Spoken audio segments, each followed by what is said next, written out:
Halo guys, kembali lagi bersama gua Nandi. Pada video kali ini, gue akan membahas sebuah film berjudul Trust yang dirilis pada tahun 2010. Tidak pernah lupa, gue selalu mendoakan agar kalian dan keluarga bahagia serta sehat selalu ya. Di Chicago, Amerika Serikat, terdapat seorang remaja bernama Annie. Ia terlihat menggunakan chatting app populer bernama TeenChat, yakni platform chatting yang ditujukan kepada kalangan remaja seperti Annie.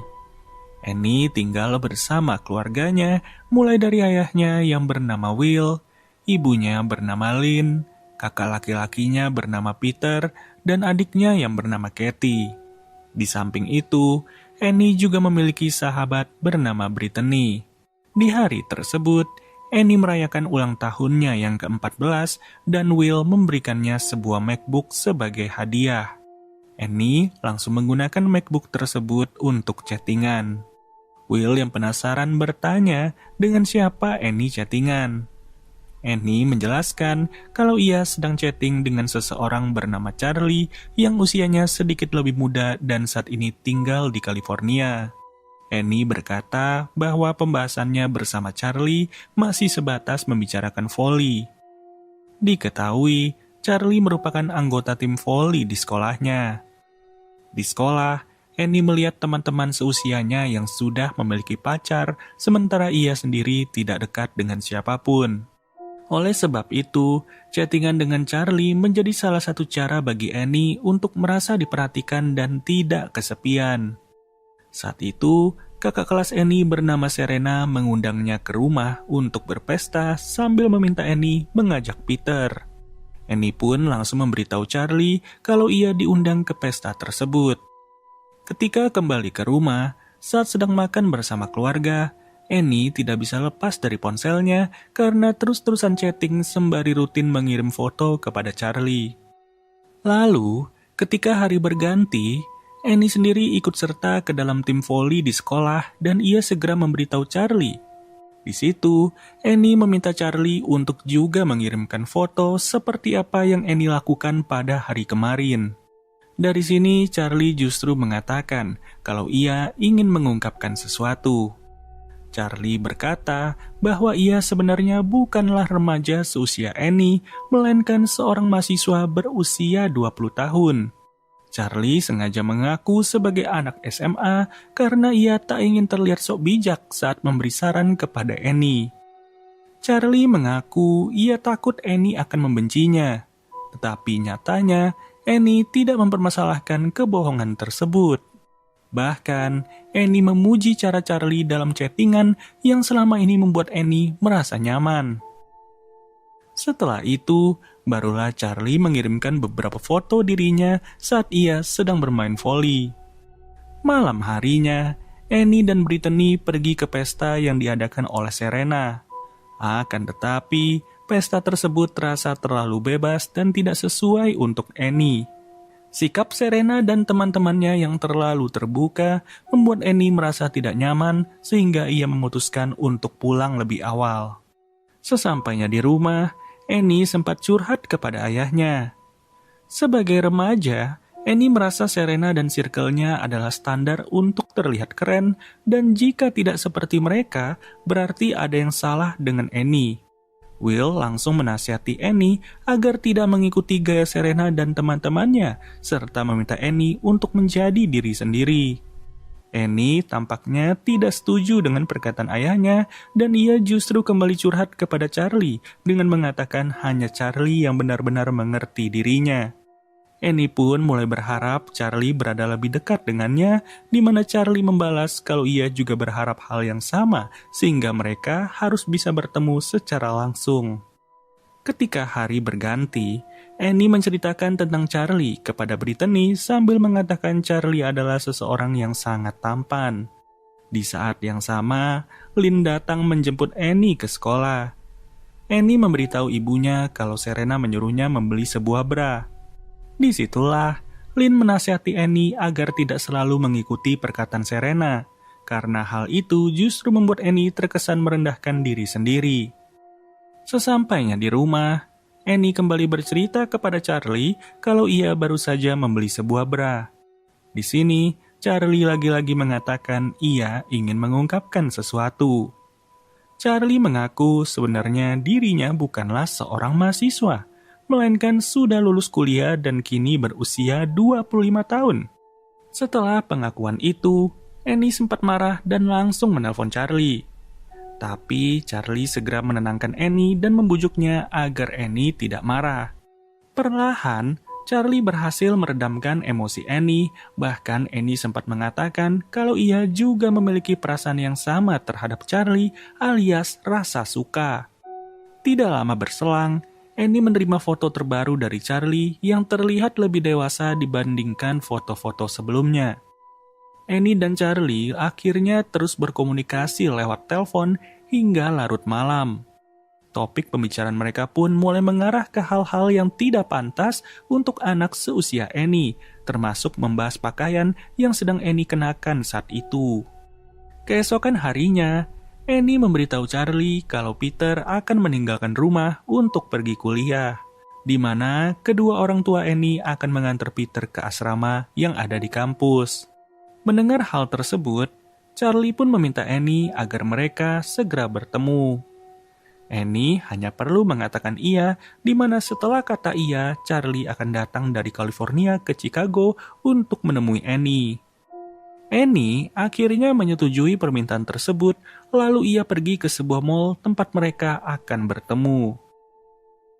Annie menunggu di sebuah sofa di dalam mall dan tidak lama berselang, Charlie akhirnya datang ke sana.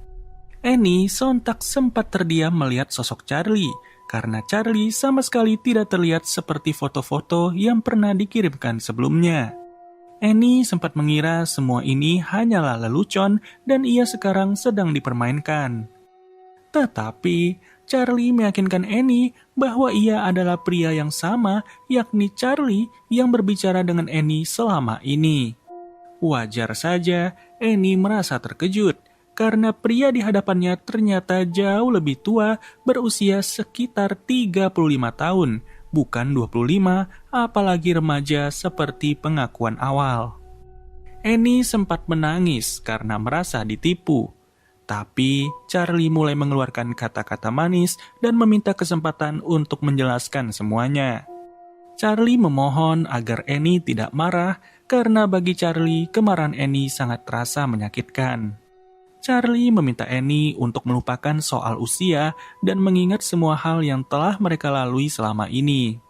Di situ, Charlie mencoba meyakinkan Annie, di mana ketika dua orang saling memiliki perasaan, maka hal lain tidak lagi penting. Pada akhirnya, Annie perlahan mulai luluh oleh kata-kata manis dari pria tersebut. Dari kejauhan, Brittany yang bekerja di mall sempat melihat Annie bersama Charlie. Tapi karena tidak cukup yakin, Brittany memilih untuk melanjutkan pekerjaannya. Annie dan Charlie sempat singgah di sebuah toko es krim untuk membicarakan banyak hal termasuk Peter yang sudah mulai menjalani kehidupan kuliah. Bagi Annie, masa kuliah adalah masa untuk mencari jati diri dan biasanya identik dengan kebebasan. Charlie pun memuji cara berpikir Annie dan ia menganggap Annie sebagai perempuan cerdas serta memiliki pemikiran yang dewasa untuk seusianya. Setelah menghabiskan waktu bersama di mall, Charlie memberikan sebuah hadiah kepada Annie. Annie sempat terdiam melihat hadiah tersebut. Hanya saja, Charlie kembali meyakinkan dengan kata-kata manis dengan mengatakan hadiah itu sangat cocok untuk Annie. Charlie bahkan menggambarkan betapa cantiknya Annie saat mengenakan hadiah darinya. Setelah itu, Charlie membawa Annie ke sebuah hotel dengan alasan agar Annie bisa mencoba hadiah yang diberikan. Ternyata, hadiah itu adalah sepasang bikini. Setelah Annie mengenakannya, Charlie kembali memuji Annie dengan mengatakan Annie terlihat sangat cantik.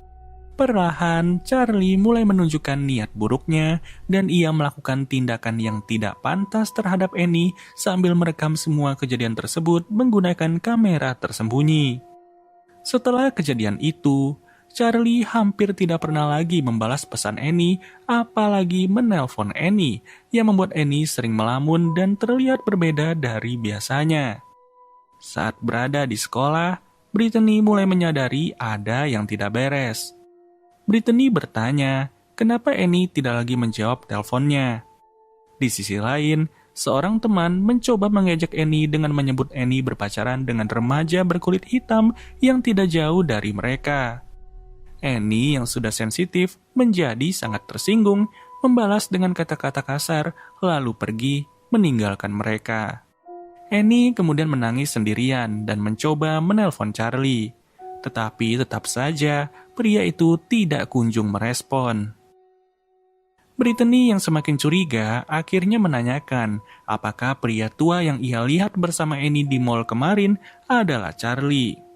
Karena sudah terlanjur gengsi dan tidak ingin malu, Annie menceritakan dengan nada arogan kalau itu memanglah Charlie, dan ia memberitahu semua yang terjadi pada hari itu. Setelah mendengar cerita tersebut, Brittany dengan tegas meminta Annie untuk meninggalkan Charlie demi kebaikan Annie sendiri.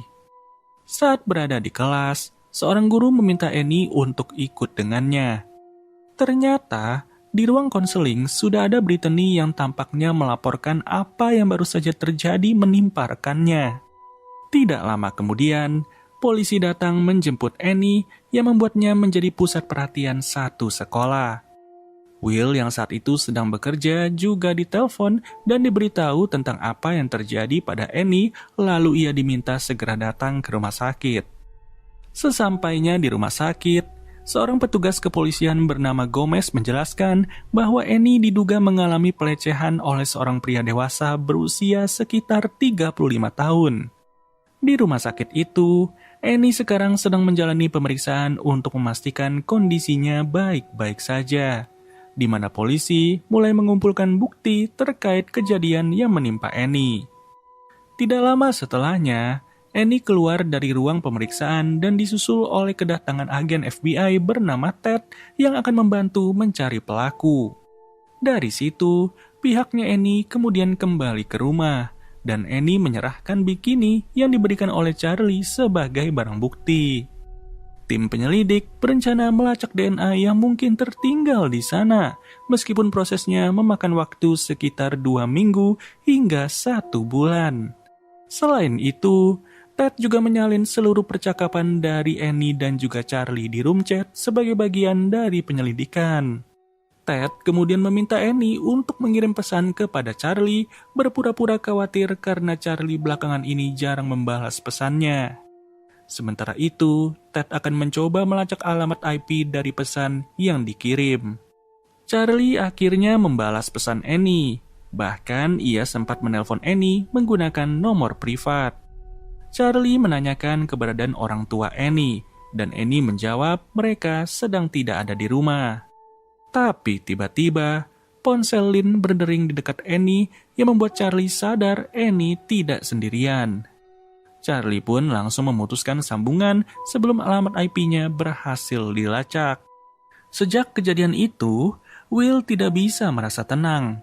Ia terus terbayang-bayang apa yang dialami oleh Annie. Pikiran dari Will mulai mempengaruhi pekerjaannya. Sepulang kerja, Will memberikan ponsel baru kepada Annie dan memperingatkannya agar tidak mencoba menghubungi Charlie lagi dari ponsel baru tersebut. Di sisi lain, Will juga meminta Annie melapor jika Charlie menghubungi Annie dari ponsel lama.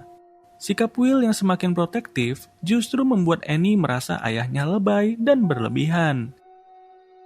Hari pun berganti. Annie dibawa menemui seorang psikolog bernama Gail. Gail menjelaskan Annie bisa menceritakan apapun kepadanya dan tempat itu aman untuk berbicara. Annie bersikeras dirinya tidak membutuhkan bantuan. Annie bahkan membandingkan dirinya dengan beberapa gadis lain di sekolah yang berhubungan dengan banyak pria, sehingga menurut Annie apa yang ia alami tidak ada apa-apanya. Di sini terlihat Annie sangat denial, di mana ia belum sepenuhnya sadar bahwa dirinya adalah korban. Annie masih menyangkal dan bahkan merasa bahwa ayahnya mungkin akan tetap menyukai sosok Charlie jika mereka bertemu lebih awal. Gail kemudian bertanya kenapa Annie berpikir ayahnya akan menyukai Charlie. Annie menjelaskan Charlie adalah sosok yang manis, pintar, lucu, dan sering memberi saran. Selain itu, Charlie dianggap lebih dewasa dan berpengalaman. Gail kembali bertanya apa yang Annie rasakan setelah mengetahui usia Charlie yang jauh lebih tua. Sama seperti yang diajarkan oleh Charlie, Annie berpendapat perbedaan usia bukanlah masalah jika dua orang saling mencintai. Atas apa yang ia dengar, Gail mencoba menjelaskan bahwa hubungan dengan jarak usia sejauh itu tidaklah sehat dan tidak aman. Annie tetap keras kepala dan bersikeras kalau Charlie benar-benar mencintainya. Annie bahkan merasa Charlie sebenarnya ingin terus berkomunikasi. Hanya saja situasi saat ini tidak memungkinkan karena adanya pengawasan dari FBI dan orang tua dari Annie. Di tempat lain, Ted memberitahu Will kalau mereka tidak mendapatkan banyak informasi dari hotel tempat kejadian. Charlie membayar hotel dengan uang tunai, bukan kartu seperti pada umumnya, sehingga identitasnya sulit dilacak. Ted juga menemukan 7 orang yang menggunakan nama yang sama, tetapi tidak ada satupun yang sesuai dengan deskripsi yang diberikan Annie.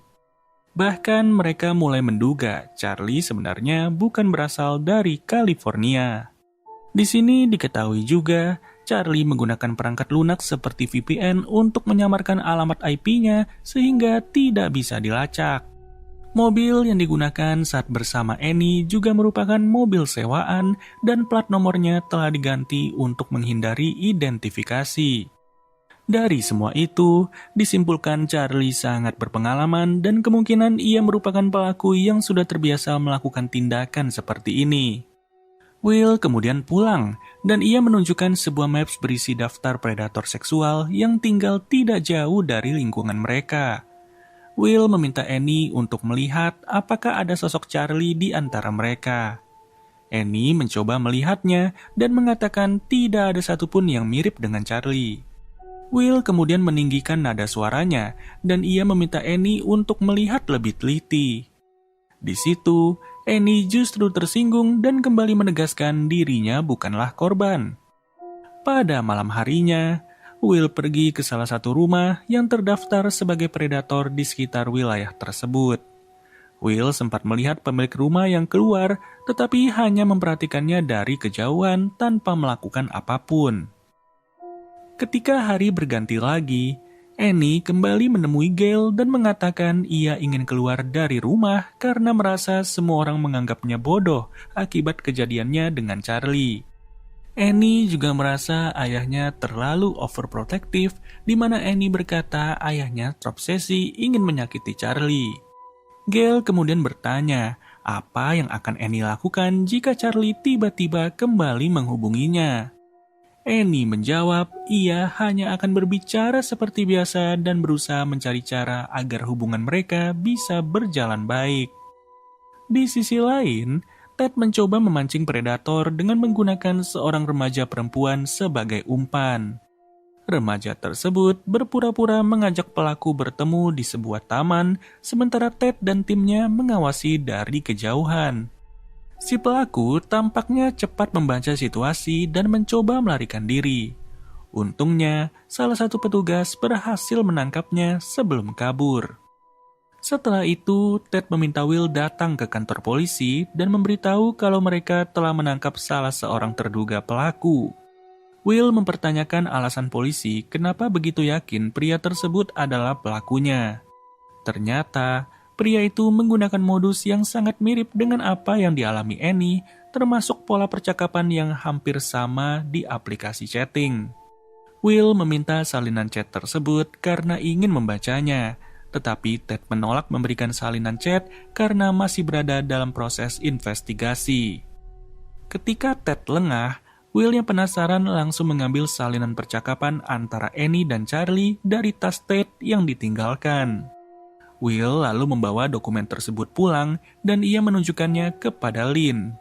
Lynn sama sekali tidak sanggup membaca isi percakapan itu dan ia tidak percaya kalau Annie membicarakan hal-hal yang tidak pantas.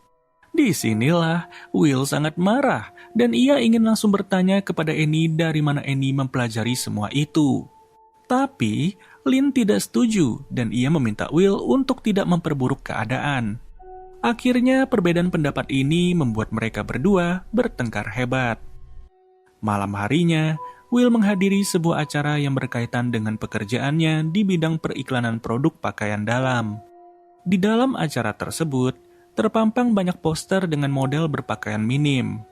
Will sempat melihat poster dari seorang remaja yang mengenakan pakaian minim yang membuat Will tidak sanggup melihatnya karena terbayang dengan anaknya sendiri. Setelah kejadian itu, Will semakin terobsesi untuk menemukan pelaku. Will mencoba mencarinya sendiri dengan masuk ke ruangan chat di tim chat dan membuat profil palsu sebagai gadis remaja yang kesepian. Hingga larut malam, Will terus berkomunikasi dengan orang-orang asing untuk mencari jejak pelaku. Lin memergoki tindakan Will dan merasa apa yang dilakukan Will sangatlah tidak pantas dan hanya akan memperkeruh keadaan. Beberapa hari kemudian, Annie kembali pergi ke sekolah setelah beberapa hari absen. Brittany segera menghampirinya dan meminta maaf atas tindakannya yang melaporkan kejadian kepada guru hingga semuanya menjadi sebesar ini. Namun, Annie sama sekali tidak mau memaafkannya. Annie justru berkata Brittany telah menghancurkan segalanya. Brittany menjelaskan dirinya melakukan itu karena takut dan ia ingin melindungi Annie. Meski begitu, Annie yang masih keras menolak penjelasan tersebut bahkan meminta Brittany untuk tidak lagi mendekatinya. Malam harinya, Will mencoba mengajak Annie berbicara. Will bertanya apakah Annie sudah mendapatkan kabar dari Charlie. Pertanyaan itu langsung membuat Annie merasa tersinggung, seolah-olah ayahnya telah menuduhnya menyembunyikan sesuatu. Annie lalu spontan melempar ponselnya sambil mempertanyakan apa sebenarnya yang diinginkan sang ayah. Will menegaskan Annie sudah terlalu banyak berbohong, di mana ia merasa Annie seharusnya memberitahu orang tua sejak mengetahui Charlie bukanlah remaja seusia Annie. Saat pertemuan pertama di mall, ketika Annie melihat yang datang adalah pria dewasa, seharusnya Annie langsung menyadari semua itu adalah sesuatu yang berbahaya. Will juga menyesalkan Annie tidak segera menjauh ketika bertemu dengan Charlie. Pada akhirnya, karena terus ditekan, Annie akhirnya menangis. Di tengah emosinya, Annie tetap merasa dirinya tidak sepenuhnya bersalah.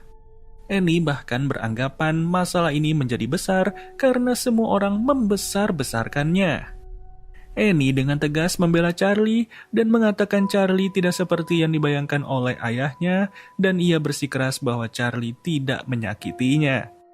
Setelah itu, Will sempat pergi ke sebuah toko senjata dan membayangkan dirinya mendatangi rumah pelaku untuk menghabisi si pelaku. Tapi, Will mengurungkan niat tersebut dan memilih untuk pulang. Ketika hari berganti, Will pergi menjemput Peter yang sedang libur Halloween.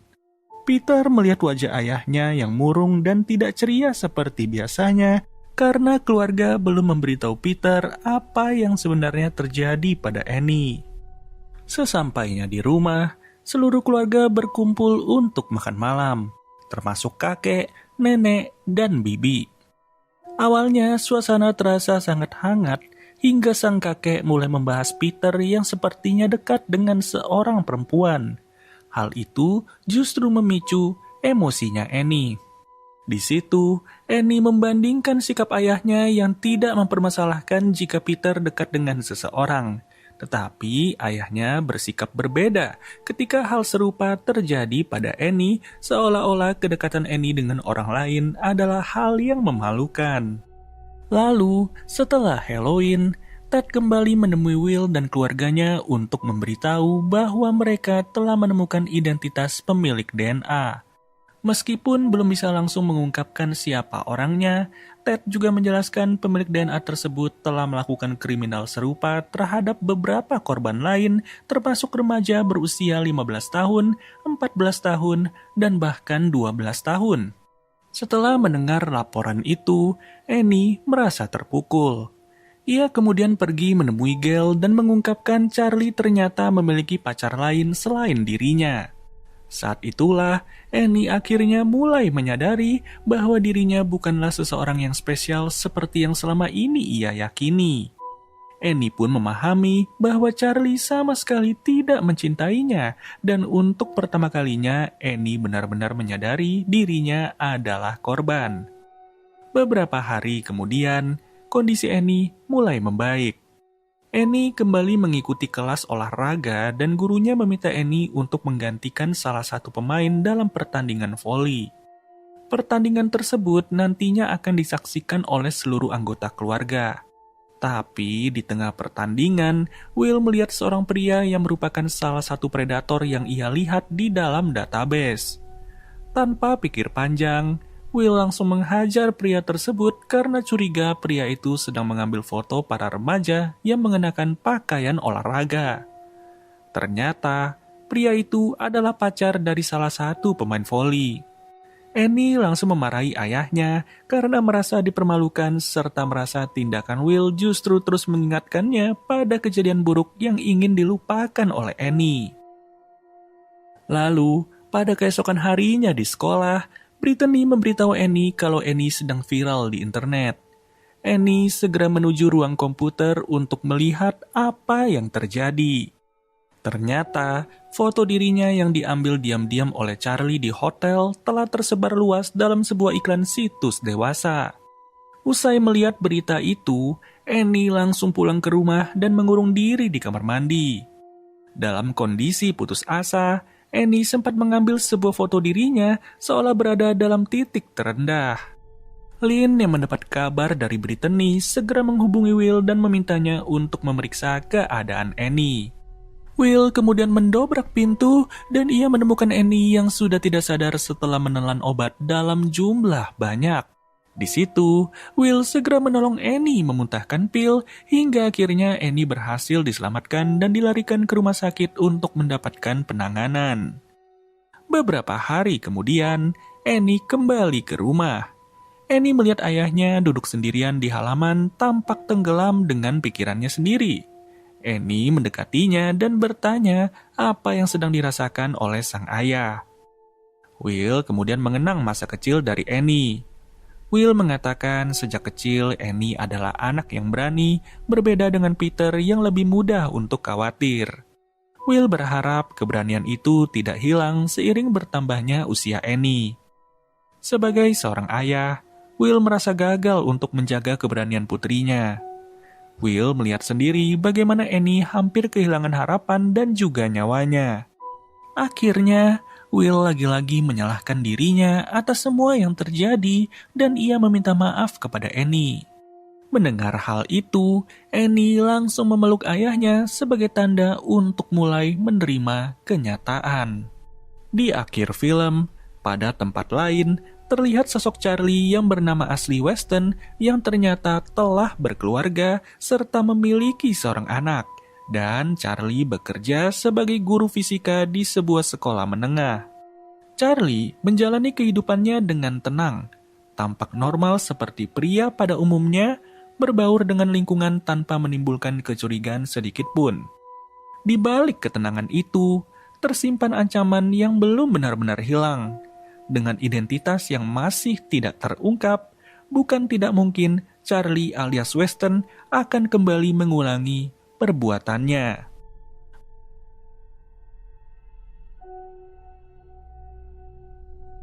Film ini menjadi pembelajaran bagi siapapun, terutama untuk orang tua dan juga anak-anak.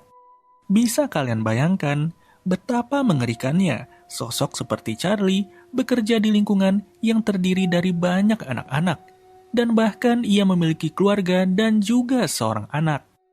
Kalau dipikir-pikir, apa kurangnya kehidupan Charlie? Tapi namanya manusia memiliki jutaan sifat yang tidak bisa ditebak seluk-beluknya. Maka dari itu, tetap hati-hati dan terus curiga kepada orang lain.